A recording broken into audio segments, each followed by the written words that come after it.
Cuman balikan telapak tangan dapat, tidak. Kata Allah, lihat orang-orang dulu. Lihat orang-orang hebat dulu. Bagaimana mereka bisa kaya, bisa sukses, bisa punya posisi. Masat umul ba'sa, petakan olehmu tantangan apa yang akan dihadapi saat engkau bekerja itu.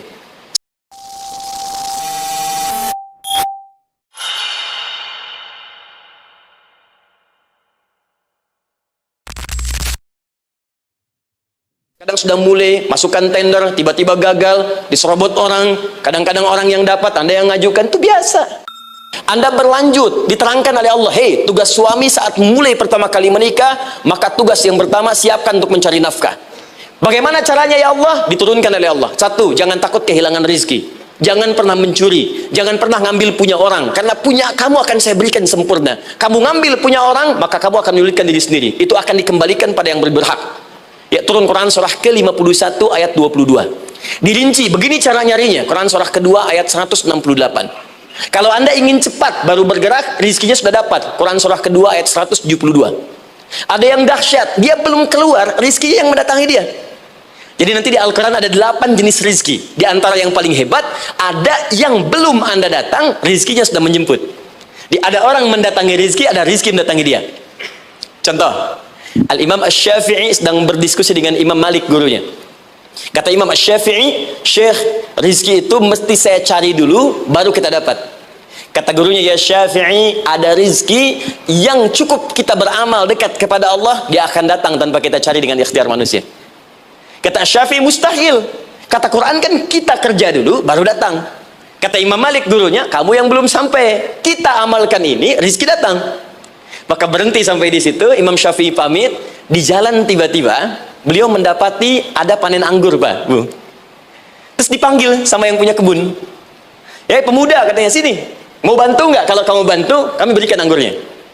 Maka beliau bantu panen, petik, sampai setelah selesai diberikan anggur yang besar-besar, hanum. Senyum, senang beliau. Ternyata senangnya bukan karena dapat anggur. Senangnya karena merasa pendapatnya benar. Kalau saya nggak bantu panen ini, nggak akan dapat saya anggur. Cuma karena saya bantu, saya diberi ini. Maka rasa senangnya inilah dibawa kemudian kepada gurunya, ingin laporan. Tapi perhatikan adabnya. Dia tidak mengatakan, guru, nih saya benar. Kalau saya nggak ikut panen, nggak dapat saya ini. Perhatikan kalimat Asy-Syafi'i. Guru, tadi saya di jalan, dipanggil oleh pemilik kebun, ikut panen anggur. Begitu saya bantu, saya diberikan anggur ini. Beliau tekankan dengan kalimat yang kencang pada kalimat, begitu saya bantu, saya dapat anggur ini. Imam Malik tersenyum mengatakan, Masya Allah Syafi'i, luar biasa. Ini siang begitu panasnya, tadi saya mau keluar ngajar, terfikir di benak saya, Allah, kalau ada anggur yang besar-besar, enak rasanya. Tiba-tiba kamu datang bawa anggur. Ini Imam Syafi'i kerja dapat sesuatu, Imam Malik terfikir sesuatu, datang rezeki. Itu ada di Quran surah ke-7, teman-teman, ayat ke-96, paling kanan sebelah atas di mushafnya. Baik, teruskan dulu. Ya, Anda dalam mencari kerja, ingat, kalau Allah yang sampaikan pasti terjadi. Jangan dikira mudah. Kata Allah, akan ada persaingan, akan ada kadang-kadang singgungan, akan ada tantangan, maka mulai petakan tantangan apa yang akan Anda lalui saat Anda mulai mencari nafkah itu. Maka turun Quran surah kedua ayat 214, paling kanan sebelah bawah. Am hasibtum an tadkhulul jannata. Hei, apa kamu mudah begitu saja mengira akan sukses dalam pekerjaanmu? Bahkan bisa diartikan surga, ingin masuk surga. Walamma ya'tikum mathalul ladzina khalau min qablikum. Sebelum engkau diuji seperti orang sukses dulu pernah sukses. Lihat mereka. Enggak ada orang sukses yang instan. Cuman balikan telapak tangan dapat, tidak. Kata Allah, lihat orang-orang dulu. Lihat orang-orang hebat dulu, bagaimana mereka bisa kaya, bisa sukses, bisa punya posisi. Masat umul ba'sa, petakan olehmu tantangan apa yang akan dihadapi saat engkau bekerja itu. Satu, kata Allah, ba'sun, ada yang ringan. Ya, ba's. Ba'sa jama' dari kata ba'sun. Dua, dara'. Dia sudah menengah, jama' dari kata durun. Tiga, zilzal. Ini yang paling tinggi puncaknya. Jadi kalau Anda sudah mendapatkan ini, yakinlah, berarti Anda akan mendapatkan posisi yang tinggi. Karena mustahil orang besar diuji dengan ujian yang kecil. Zilzal, ini bagian ketiga. Ba'sa, ba'sun, mulai. Kira-kira tantangan-tantangan ringan apa saja yang akan Anda hadapi? Ya, kalau saya contohkan misalnya dengan contoh yang lain singkat, Anda mau ke masjid, ingin konsisten, mulai hijrah, ingin dekat dengan Allah, tiba-tiba yang tadinya nggak mau ke masjid, mulai ke masjid, diuji dengan hujan. Yang kecil, rintik-rintik, shower. Begitu hujan, orang Arab mengatakan kalau hujannya bisa lewat tanpa payung pun, orang Arab mengatakan la ba'sa. La ba'sa ini ringan. Orang kita sambungin labas. Dari bahasa Arab lewat. Jadi kalau Anda mau berangkat nih, siap bekerja, siap hadapi tantangan. Baru mau lewat hujan kecil, berarti itu tantangan kecil kita lewati. Macet, petakan, cari jalan yang kemudian sempurna, jalan yang kosong, buka Google-nya, buka Waze-nya, buka map-nya, cari. Kalau pada yang kecil aja belum kita lewati, bagaimana mendapatkan yang besar? Anda mau ke masjid, dikasih hujan kecil, mau berangkat gak jadi. Papa, kenapa gak jadi? Hujan mah, kan ada payung, takut ria. Setelah itu darwa, maaf, tantangan fisik. Kadang-kadang mulai ke fisik, mulai mengganggu, ya, maaf, dirincikan kemudian oleh Al-Quran. Turun Quran surah ke-21 ayat 87 sampai 88, kisah Nabi Yunus alaihissalam. Yunus beraktivitas, bekerja, bukan berarti nggak ada tantangan. Kadang-kadang dibawa, kadang-kadang diusir, kadang-kadang Anda dapat misalnya proyek, kadang-kadang sudah mulai masukkan tender, tiba-tiba gagal, diserobot orang, kadang-kadang orang yang dapat, Anda yang ngajukan, itu biasa. Kata Allah itu biasa, bukan cuma Anda, yang lain pun ada. Bukankah Allah ajarkan kisah Sayyidah Hajar alaihissalam dengan Ismail? Bukankah bolak-balik naik Safa Marwah, kadang di atas, kadang di bawah, kadang lihat peluang sampai Marwah ternyata bukan air. Terkadang Anda yang bekerja, tim yang lain yang mendapatkan karena kerja keras Anda, bisa jadi terjadi. Bukankah yang kerja keras Hajar yang dapat Ismail? Mungkin Anda yang konsep, yang dapat minyaknya orang lain. Mungkin Anda yang kerjakan, yang suksesnya teman Anda, nggak ada masalah. Dan itu kemudian akan bermanfaat bagi Anda. Tidak mungkin setiap keringat yang keluar dari diri kita mustahil, kecuali akan melahirkan manfaat yang kembali pada diri kita. Tantangan. Tapi yang paling dahsyat, ini yang nggak ditemukan di sebagian referensi yang kita baca. Ketika Allah menjelaskan semua tahapan-tahapan tantangan ini sampai ke puncaknya zilzal. Zilzal itu kalau bahasa sekarang gempa.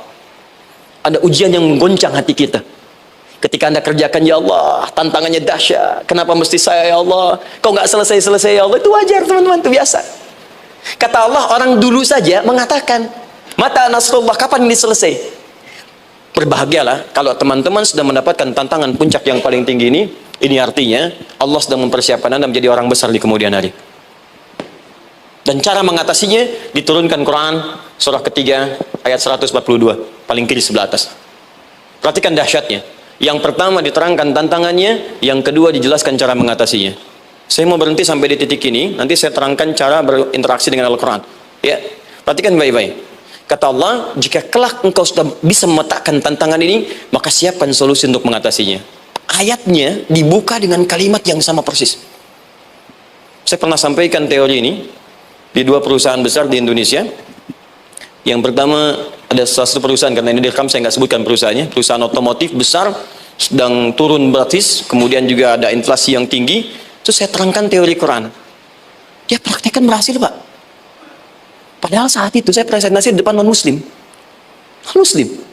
Sales-sales se-Indonesia dikumpulkan, saya bedah tentang ini. Dan mereka berhasil. Sampai sekarang naik lagi. Yang kedua sama, ini direkturnya juga non-muslim. Tapi nggak apa-apa, kita diskusi. Dan mau mendengar teori ini. Dan praktekkan, naik. Ya, dulu di satu perusahaan minyak juga, sedang turun, karyawan semua dikumpulkan, lalu kita bahas tentang ini, kita terangkan. Yang ini yang paling menarik dari Al-Quran. Kalimatnya sama persis. Quran surah ketiga, ayat 142. Am hasibtum an tadkhulul jannata. Apa Anda duga akan begitu mudah mendapatkan kesuksesan dalam hidup? Tolong fokus baik-baik. Jangan selalu mengartikan jannah dengan surga. Karena asal kata jannah itu artinya kesuksesan, kebahagiaan yang belum tampak. Surga, kenapa disebut dengan jannah? Karena itu puncak kebahagiaan kita yang belum nampak sekarang. Ya, saya kasih rahasia ya. Ini antara kita saja nih. Kalau ada kata jim dengan nun di depannya, itu pasti tidak nampak, tersembunyi. Apapun tambahannya. Ya, misal, jin kenapa disebut dengan jin? Karena memang ketika diciptakan, dia tidak tampak, tersembunyi. Lawannya ins, karena itu kita disebut ins, karena saat lahir kita tampak. 18 kali disebutkan dalam Al-Quran. Ya ma'syaral jinni wal ins, wa ma khalaqtul jinna wal ins. Jadi jin disebut jin karena memang fitrahnya tersembunyi, nggak nampak. Jadi kalau ada jin melakukan penampakan, itu jin sedang kena masalah, sedang keluar dari fitrah. Sama dengan manusia, harusnya tampak. Jadi kalau ada manusia yang senang sembunyi-sembunyi, dia sama dengan, bukan saya bilang, sedang punya masalah. Ke kantor sembunyi-sembunyi, hati-hati Pak Alfian tuh. Biasa ada pintu depan, masuk pintu belakang. Suami di rumah buka WA sembunyi-sembunyi, Bu, hati-hati itu. Pulang lewat pintu belakang, berarti sedang punya persoalan dalam hidup. Setiap ada jim dengan nun, pasti tersembunyi. Ibu punya janin, rahim, dalam rahim ada janin. Kenapa disebut dengan janin? Jim, nun, ya, nun. Karena sosok itu belum nampak dalam pandangan kita. Nanti kalau sudah lahir, baru tampak. Jannah, kenapa disebut jannah? Karena belum tampak dalam pandangan kita. Nanti kelihatan. Karena itu dalam Al-Quran, kata jannah itu tidak dikhususkan dengan surga. Tidak dikhususkan dengan surga. Kadang-kadang menunjuk aspek kesuksesan yang belum tampak. Anda mau ngubur minyak, minyaknya belum tampak, belum kelihatan. Anda mau kerja, ya hasilnya kan belum tampak, baru ikhtiar sekarang. Karena itu orang Arab disebut kaya kalau mereka mendapatkan kebun yang tak tampak sebelumnya. Kebun anggur, bukan kurma, kalau kurma banyak. Kebun anggur, ada apel, ada jeruk, sampingnya ada sungai-sungai, disebut dengan jannah. Ya, kalau punya unta, nggak kaya di Arab, biasa. Karena yang kelihatan padang pasir, unta, hitam, merah, biasa. Tapi kalau sudah punya kebun anggur yang sulit di padang pasir ada kebun, itu baru disebut kaya. Karena itu orang Arab kadang mengartikan jannah dengan aspek kesuksesan yang belum tampak, diartikan dengan kebun anggur, kebun apel, dan macam-macamnya. Perhatikan, am hasibtum an tadkhulul jannah. Apa Anda duga ingin sukses itu begitu mudah? Sukses jadi tidak. Walamma ya'lamillahu alladhina jahadu minkum wa ya'lamas sabirin. Perhatikan baik-baik. Sebelum Allah memastikan pada diri Anda terdapat dua hal yang paling utama untuk mengatasi tantangan tadi. Satu, jahadu, kesungguhan, serius. Jadi kalau mau sukses mesti serius, kerja serius, cintai pekerjaan Anda, ya, belajar anak-anak serius, pastikan belajar dengan serius. Jangan cuma anak-anak duduk paling belakang, nggak pernah nanya, kadang ngantuk, pulang, ujian, besoknya mau ujian baru belajar, ya, sistem SKS, ya, sistem kebut. Ya, kadang-kadang sejam, Bu, Pak. Saya pernah ada orang di luar ngadu waktu di Libya, Ustaz, gimana ini orang Indonesia? Kenapa? Saya belajar 3 bulan, besok mau ujian. Teman antum orang Indonesia pinjam catatan saya, baru semalam dia dapat 8, saya 7,5. Anda belum tahu sistem SKS itu. Baik, ya? Tapi itu bukan solusi. Begitu ujian selesai, ilmu lupa. Itu poinnya. Jadi kalau hanya sekedar ilmu dipakai untuk ujian, pada prakteknya nggak akan terpakai. Ini banyak anak sekolah sekarang hanya belajar untuk ujian saja. Padahal kalau dipraktekkan, kadang kaitan dengan agama tinggi, Bu, Pak. Fisika itu dengan agama itu tinggi. Gaya F1 sama dengan F2, gaya gerak sama dengan gaya dorong. Gaya sedikit, maka keluarnya sedikit. Pukul kencang, bunyinya kencang. Imannya kalau kuat, amalan jadi banyak. Iman sedikit, amal pun sedikit. F berbanding lurus dengan P, hukum Pascal. Gaya berbanding lurus dengan tekanan. Masuk bab akhlak. Makin banyak gaya, makin banyak tertekan. Nah, itulah. Gaji 5 juta, gaya 10 juta, kan? Ini serius. Serius. Di divisi apapun Anda, saya 3 sepekan lalu lah takziah ke tempatnya yang Habibie, terus diminta tausiah di sana, dan saya perhatikan beliau termasuk yang paling serius ketika diberikan tugas apapun. Gak pernah diberikan amanah kecuali mencintai pekerjaan itu. Yang Habibie demikian. Ciri orang sukses itu serius. Tapi keseriusan itu, kata Allah, petakan jadi 3 bagian lagi. Karena jahadu itu punya 3 turunan kata. Satu, keseriusan merencanakan, disebut ijtihad namanya. Punya rencana. Mappingnya apa? Stepnya apa?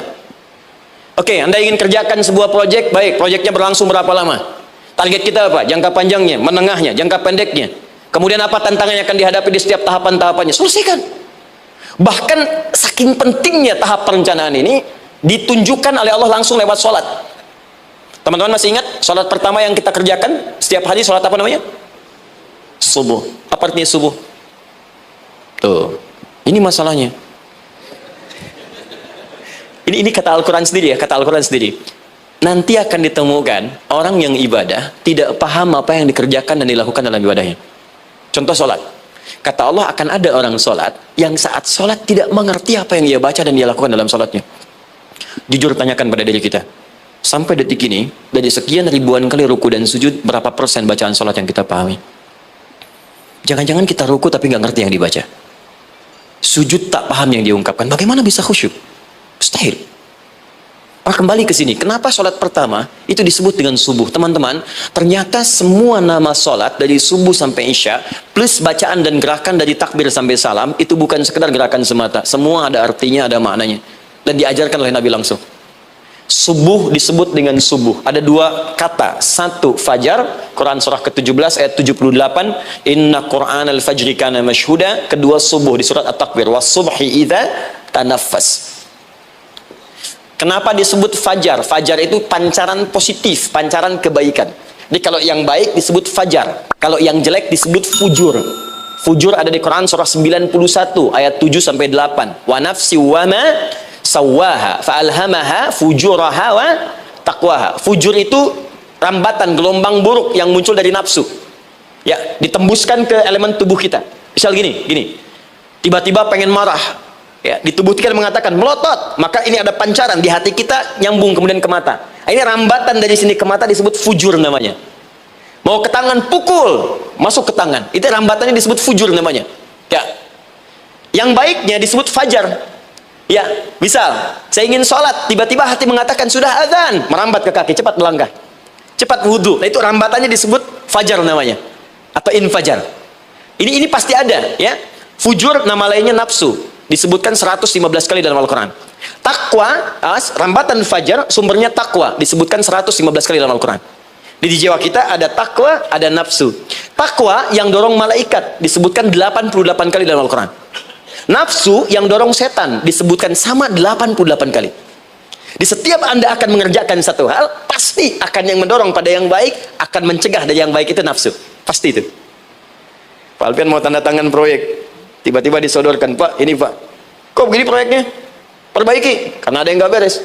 Tapi fee-nya lumayan Pak, 1 miliar. Nggak bisa, jiwa takwa mengatakan jangan terima Pak. Bapak mengatakan maaf, ini jari tahiyat, gak akan pernah dipakai maksiat. Perbaiki, datang lagi. Ini Pak, kok sama? Fee-nya diperbaiki Pak, 100 miliar. Nafsunya mulai berkata, terima. Takwanya bilang, jangan. Akhirnya beliau katakan, tangan tahiyat nggak akan pernah dipakai maksiat. Tapi tunggu, saya istiqoroh dulu.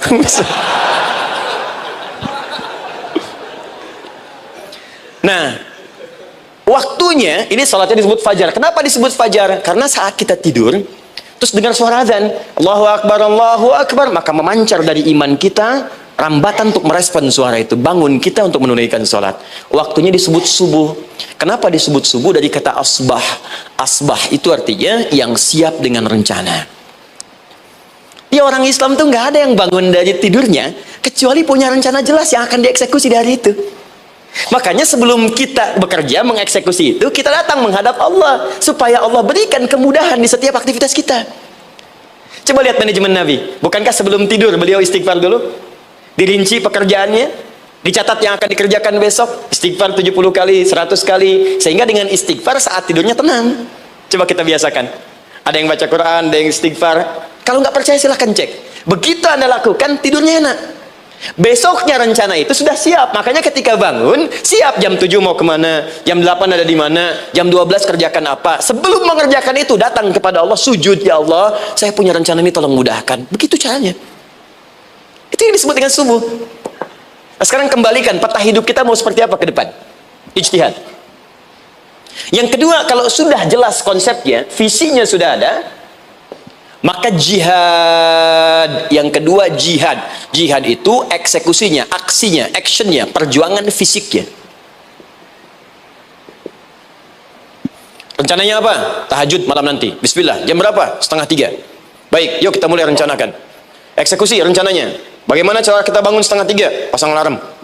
Jam berapa alarm dipasang? 3 kali. Pertama 1:30, kedua 2 kurang 1/4, ketiga jam 2 lewat 1/4. Baik. Alarm pertama untuk mematikan alarm kedua. Alarm kedua matikan alarm ketiga. Ketiga siap-siap. Baik. Siap bangun. Jihad. Ini penting ya, jihad itu jangan dipersempit maknanya kepada situasi peperangan saja, tidak. Banyak jihad itu luas sekali medannya. Karena jihad itu perjuangan fisik. Dan maaf sekali, dalam konteks perang pun bukan menyerang orang. Tapi membela diri saat diserang. Di Islam itu bukan agama ekspansi. Cek di sejarah, nggak ada Islam menyerang. Yang ada itu membela diri saat diserang. Atau saat orang lain dizalimi dan kita diminta untuk terlibat, kita membantu. Ini bukan dalam konteks sekarang yang banyak dibincangkan, tembak orang, bom orang, nyerang orang, bukan. Itu waktu kejadian bom Tamrin itu pertama, saya di Lampung posisinya.